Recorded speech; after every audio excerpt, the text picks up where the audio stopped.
Hi Shiva. Thanks for joining us today. My pleasure.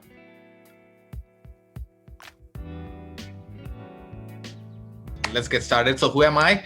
My name is Shiva, guys. I'm the founder of Renergy. Renergy is actually two companies. There's an innovation firm and there's a venture studio. We are an innovation firm focused on making Asian cities triple zero. Zero waste, zero carbon, zero pollution urban spaces.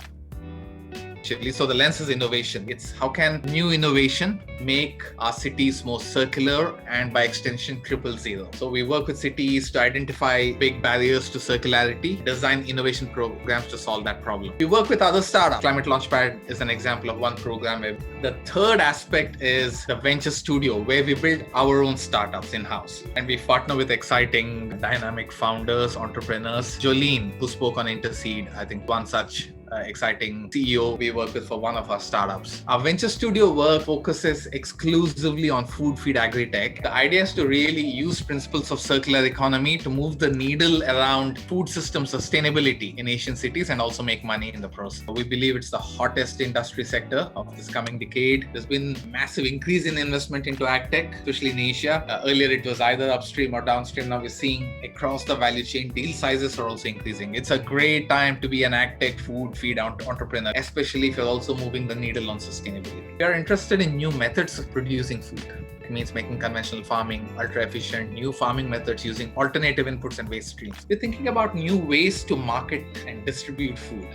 So we have 5 startups. You probably know about Urban Tiller because Jolene has spoken before. My name is Jolene. I started Urban Tiller earlier this year after circuit breaker. And Urban Tiller delivers fresh produce within 8 hours of harvest. So I work a lot with urban farmers and local farmers, and I deliver it to consumers, hoping that you would get a super fresh experience and nutritious food. Feedworks and Insectify are transforming food waste into alternative protein for the feed industry. So they are insect protein startups, and they work with pre and post consumer food-based streams from cities. So we are taking in food-based from a little bit from Singapore, a lot in Indonesia, some in India as well, right, in that business. And we have aggressive goals. Mycovation is an alternative protein startup for human diets. We grow mycelium and transform it into exciting food products. Mycelium is the root system of mushroom, guys. It's a fungus. It's an amazing alternative protein because it's naturally fibrous and it has a natural umami flavor, which is the meat flavor. The mycelium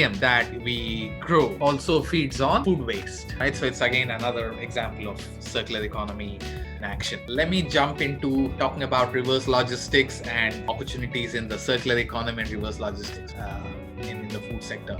So reverse logistics is incredibly tough, right? Bringing back something sometimes costs 5 times as much as the original product. And it's partly because of the way things are designed. Reverse logistics is obviously a supply chain style terminology. And because I'm a circular economy practitioner, I would like to introduce another sort of analogous concept. We call it nutrient awareness and closing the nutrient loop. Circular economy is all about the flow of nutrients. If you look up concepts like industrial metabolism, theoretical foundation behind circular economy in some sense. We view the world as the flow of technical nutrients and biological nutrients. What are technical nutrients? They're nutrients that can be infinitely used. Take a aluminium chair. It doesn't rot. It can be endlessly used 1,000 times. Biological nutrients are nutrients that close the biological cycle and they have to be safely returned to the biosphere. A lot of the problems we have right now in the world, sustainability linked, is because we have cross-contaminated technical and biological nutrients through poor design. And technical nutrients have to be reused, biological nutrients have to be returned safely to the biosphere. Currently, this is not happening. We don't know where the nutrients are. They would love to take it back. It's just that they have no idea where it goes.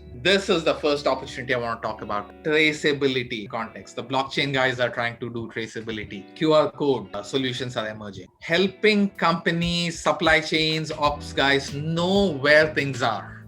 This is the first level problem we need to solve if reverse logistics has to become viable. Customers are also now asking, hey, is your product traceable? One, from a perspective of, are you closing the loop? Two, they also want to find out the origin and source of what they're using and consuming. So traceability as a concept becoming so vital to supply chains, answer and respond to the needs of more demanding consumers, but also vital to closing the nutrient loop. new technologies have made this possible.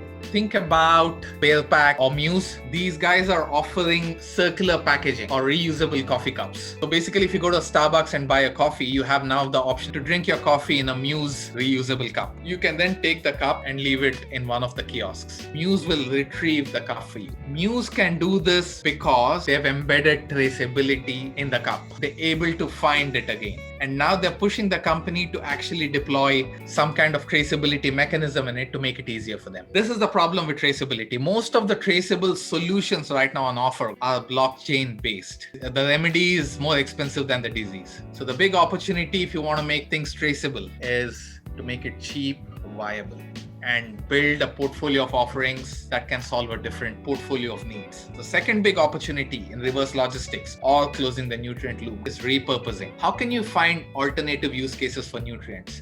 So closing the nutrient loop does not necessarily mean you take that plastic bottle and go back exactly to Unilever. As long as you're taking that plastic bottle and repurposing it into something else, you're still closing the loop. This is not necessarily reverse logistics, but it is circular economy. And I'll give you an example. We are taking food waste from cities and we are transforming it into an alternative product, which is insect protein for the feed industry. In my mind, we are still closing the nutrient loop without necessarily engaging in reverse logistics.